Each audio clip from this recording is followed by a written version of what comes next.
24. Espero que hayan pasado unas buenas fiestas de fin de año junto a sus familiares, pero vamos con la información en esta edición de 2024. Hoy es 3 de enero del 2024 y son las 11:27 de la mañana. El Congreso avanza el proceso para destituir a la Junta Nacional de Justicia. Hace 2 semanas el Congreso se quedó con las ganas de decapitar a la Junta Nacional de Justicia.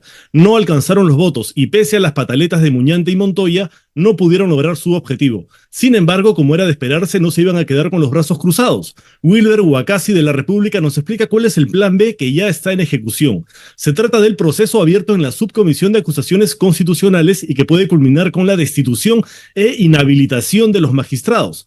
En medio de la distracción ciudadana por las actividades de fin de año, la Subcomisión de Acusaciones Constitucionales ha cruzado documentos a los miembros de la Junta para que envíen sus descargos por escrito en el proceso abierto por la acusación número 373 que presentó el legislador Jorge Montoya. Montoya acusaba a los integrantes de la Junta de una serie de delitos, entre ellos abuso de autoridad, usurpación de funciones, nombramiento ilegal e incluso cohecho activo y pasivo.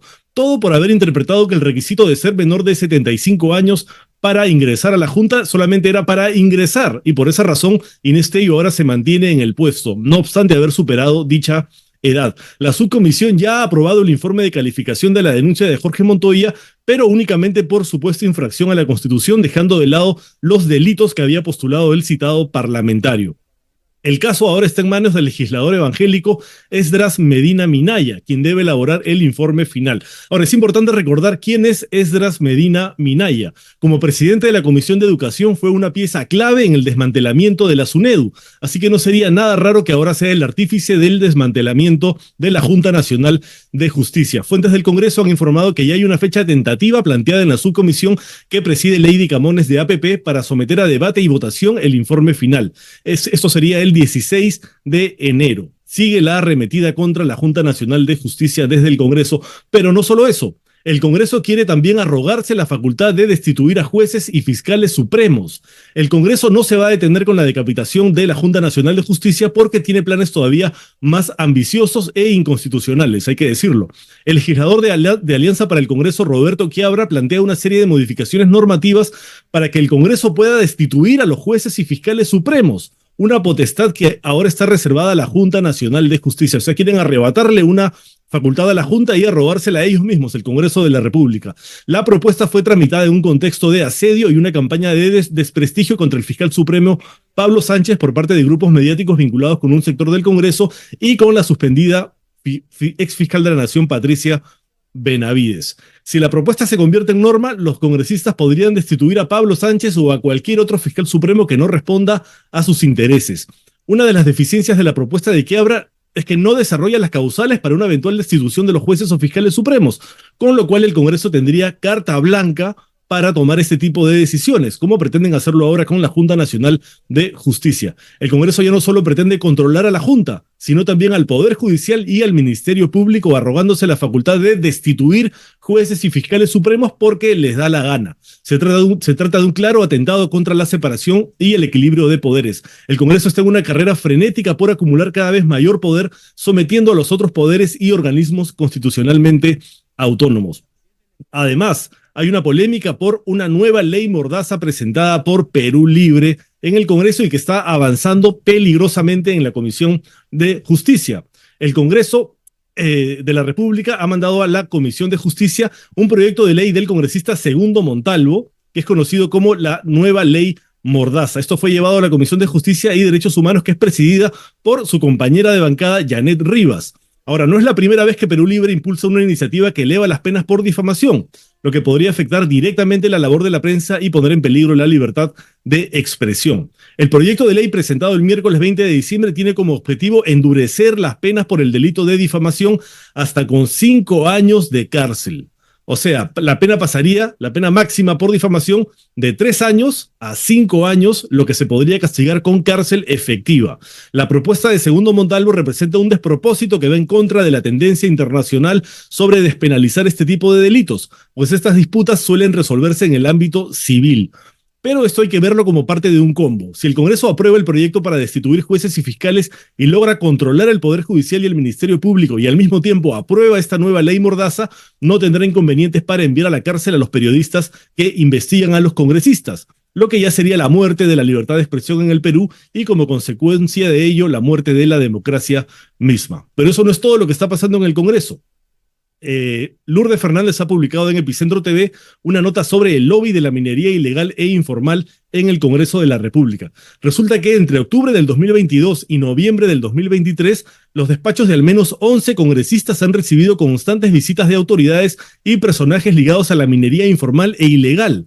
Los representantes de federaciones de mineros artesanales, alcaldes de distritos de zonas azotadas por la minería ilegal en Madre de Dios y otras autoridades se han reunido sobre todo con 5 parlamentarios que además son autores de proyectos de ley que podrían dificultar el proceso de formalización de la minería.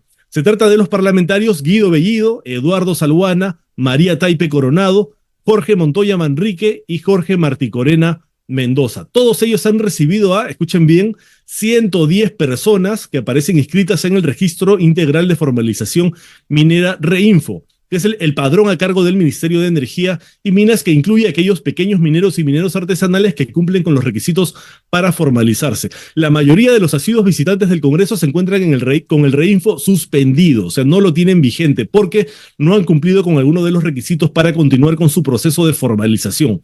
Diversos especialistas han advertido que uno de los grandes problemas que existe con este proceso, que viene ampliándose año tras año, es que los mineros que cometen actividades ilegales aprovechan con inscribirse y permanecer en el REINFO para así ser eximidos de responsabilidad penal por cometer el delito de minería ilegal. Basta con que estén inscritos ahí para que básicamente gocen de impunidad. La minería ilegal es responsable de depredación del medio ambiente, informalidad laboral, evasión de impuestos, tráfico de terrenos, explotación sexual y otros crímenes asociados. Desde hace más de una década, el Congreso renueva sucesivamente el plazo para la formalización y les da interlocución a los ilegales. Los intereses particulares por encima de todo el Perú. Y el Ministerio de Justicia está proponiendo una nueva reunión con la Fiscalía por el decreto que otorga a la policía nuevas funciones en investigación del delito. Vamos a recordar que mientras la mayoría de peruanos estaba en plenos preparativos para las fiestas de fin de año, el gobierno de Dina Boluarte modificó 30 artículos del nuevo Código Procesal Penal, con el supuesto objetivo de optimizar el marco legal que regula la investigación del delito y la intervención de la policía y el Ministerio Público. Lo que hace el decreto legislativo en la práctica es concederle mayores poderes a la Policía Nacional del Perú, permitiéndole, por ejemplo, y aquí está lo peligroso, iniciar investigaciones preliminares contra cualquier ciudadano sin necesidad de una solicitud fiscal o de una resolución judicial. La policía además podrá intervenir y detener a los presuntos autores de delitos y asegurar documentos privados e instrumentos de telecomunicaciones, prescindiendo de la presencia de un fiscal durante las intervenciones. La Junta de Fiscales Supremos señaló que el decreto vulnera las funciones constitucionales de la Fiscalía y recalcó que esta institución no fue convocada ni consultada sobre el tema. Agregó que se ha conformado una comisión institucional que viene evaluando la interposición de las acciones legales pertinentes. El ministro de Justicia, Eduardo Arana, se reunió con el fiscal de la Nación, Juan Carlos Villena, para conversar sobre este cuestionado decreto legislativo aprobado por el Poder Ejecutivo. Sin embargo, en conferencia de prensa, el titular del MINJUS propuso un segundo encuentro con la máxima autoridad del Ministerio Público para explicarle acerca de la mencionada disposición. O sea, no le consultan su opinión al Ministerio Público y ahora que el decreto ya está promulgado y que la Junta de Fiscales Supremos está evaluando tomar acciones legales contra la norma, ahora sí el gobierno llama al fiscal de la Nación para explicarle que el decreto no es inconstitucional. Todo al revés. Ahora vamos a otro tema. Desde que cayó la ex fiscal de la Nación, Patricia Benavides, la desesperación de todos los que se sentían protegidos por su manto es más que evidente. Durante las últimas semanas hay una campaña de desinformación que pretende distraer la atención y dirigirla hacia el periodista Gustavo Gorriti, a quien se le ha acusado de ser la mano que mece la cuna en el Ministerio Público. Una acusación que surge a partir de la ilegal intervención fiscal contra IDL Reporteros en el año 2018, tras la publicación de los audios del caso Los Cuellos Blancos del Puerto. En entrevista con Epicentro TV, el director de IDL Radio, Gláster Tuesta, explica por qué sucedió esta intervención, qué pasó durante la misma, por qué fue ilegal y cómo pretende utilizarse ahora para construir una posverdad en toda regla. Veamos un extracto de la entrevista. Yo estaba revisando cuándo fue la primera nota que IDL Reportero sacó sobre la fiscal de la Nación y su hermana, a los poquísimos días que entró ella al Ministerio Público. Es decir, todo lo que Villanueva contaba ahora se sabía desde que entró. Y los medios de comunicación así la acompañaron. Y estos sectores de los cuales yo he hablado también. ¿Por qué? Porque creían que era impecable y solo su lucha contra los caviares. No, porque les convenía, porque así como le ofrecía archivos a los congresistas para que se libraran de sus culpas en las tropelías que hacían, había ofrecimientos a otros sectores también para tratarlos de una manera particular y diferenciada, ¿no? Glatzer, a ver, para que hablemos concretamente de la última, la más reciente ofensiva que has mencionado tangencialmente. La historia es así. Un día llega un fiscal y está publicado, te pido Ricardo, por favor, que pongas el reportaje que pasamos de IDL y quiero que tú, que estabas ese día, creo que estabas ese día en IDL. Mira, yo estaba en el IDL porque, como ustedes saben, yo soy, además director de radio, director del IDL. Lo era también en ese momento. Yo estaba en la oficina. Yo abrí la puerta al fiscal y a los policías porque, claro, llegaron y le dije, bueno, pasen para conversar de qué se trata. Y ahí empezó toda la historia que se ha tratado de tergiversar y que muy bien ha respondido el Reporteros en esta nota que ustedes están poniendo ahí. ¿Qué cosa es lo que pasó? Llegó este fiscal con 4 policías y dijo que quería conversar sobre lo que había sucedido y que bueno, pasen, los hicimos pasar. Y después el señor Rurush entró en una especie de ruleta tratando de explicar las cosas y esto y lo otro. Y cuando se le pidió si tenía alguna disposición fiscal o alguna orden judicial para hacer la incautación, que él mismo trataba de describir que no era incautación, pero en el fondo sí era incautación, ¿no? No tenía. Y al no tener ese documento clave, era ilegal todo lo que estaba haciendo. Claramente, pero yo creo que junto con dar los detalles de lo que pasó ese día, lo que hay que hacer es contextualizar debidamente qué se estaba viviendo por esos días. Ese no era un día cualquiera. No es que un día de julio a un fiscal se le ocurrió darse una vueltita por IDL para ver qué cosa es lo que ahí estaba pasando. Se había develado el 7 de julio la red mafiosa de los cuellos blancos del puerto y todos sus vínculos con, entre otros, políticos que estaban temblándole las rodillas. ¿Y qué cosa es lo que primero hicieron cuando se enteraron que se venía toda esa información que iba a ser publicada? Se contactaron entre ellos y empezaron a actuar al mismo tiempo. Por supuesto, el Ministerio Público lo que quería era llevarse todos los audios para acabar con la evidencia. Ajustar a IDL Reporteros que diera los nombres de las fuentes que les habían entregado la información para ir contra ellos.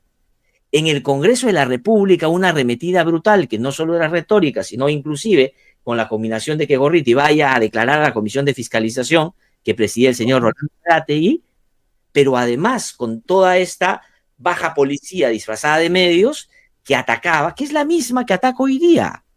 Es decir, Willax, es decir... La Razón.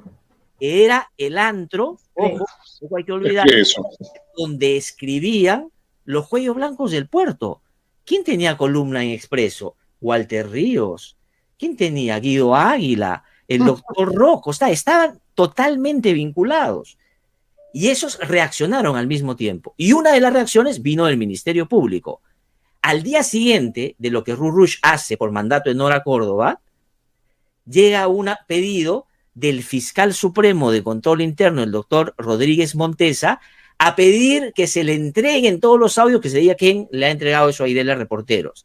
Yo he escuchado a algunas personas medio afibradas por ahí decir, tenían que haber seguido el canal regular y llamar al control interno. ¿Qué? Íbamos a llamar a Rodríguez Montesa para que tome acción sobre algo que él ya nos había, vía oficio, mandado, que le entreguemos eso. ¿A quién había que llamar? A Nora Córdoba, que era la jefe de Rurush, cuyo esposo aparece en un audio más adelante que publicó IDL Reporteros también. No olvidemos que 2 días, creo, después de esa diligencia, sin orden judicial, sale el primer audio de Rodríguez Montesa. Así es, porque además se ha conocido ya en la descripción de los hechos cuando ellos han ido a declarar que Rodríguez Montesa terminó siendo el primero que se enteró y fue el que pasó la voz a todo el resto que habían estado, digamos, siendo escuchados a través de interceptaciones que eran legales, producto de, ojo, una investigación sobre narcotráfico en el Callao. Así es como se origina ese caso. Entonces, el escenario era ese.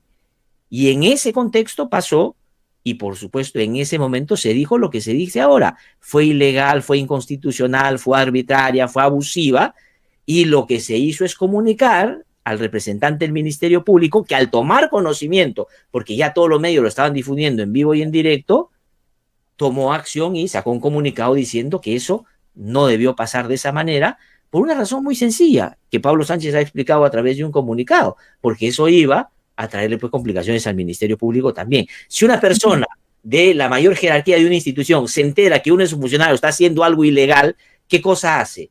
No va a decir, oye, vayan a control interno, vayan ustedes a reclamar ahí, no, hace lo que hizo, sacó un comunicado y decir que eso no era pues un hecho que el Ministerio Público estaba avalando. Eso es lo que pasó. Y miren, este es un dato nuevo, que no ha salido, lo vamos a publicar nosotros en los próximos días.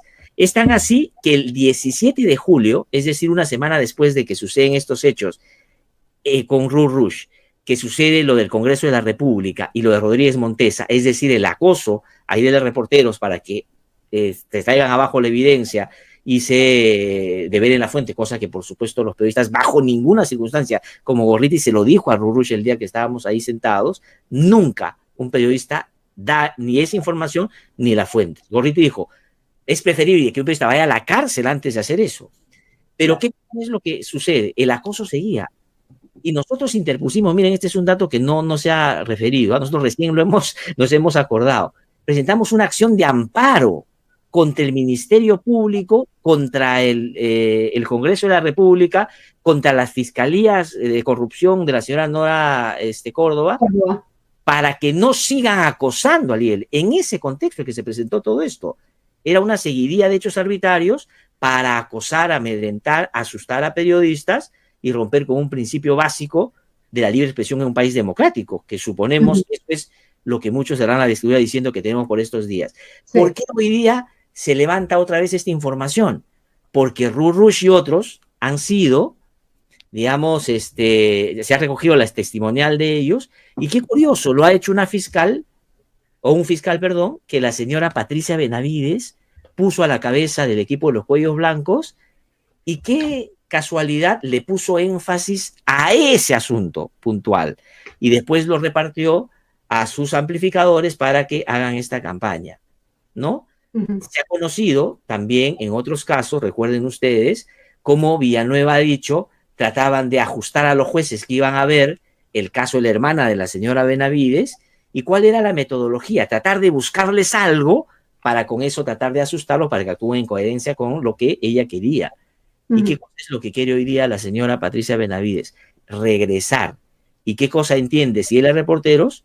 Que es un enemigo pues de esa posibilidad, y por eso es que quienes la defienden hasta ahora hacen este tipo de cosas como estamos viendo.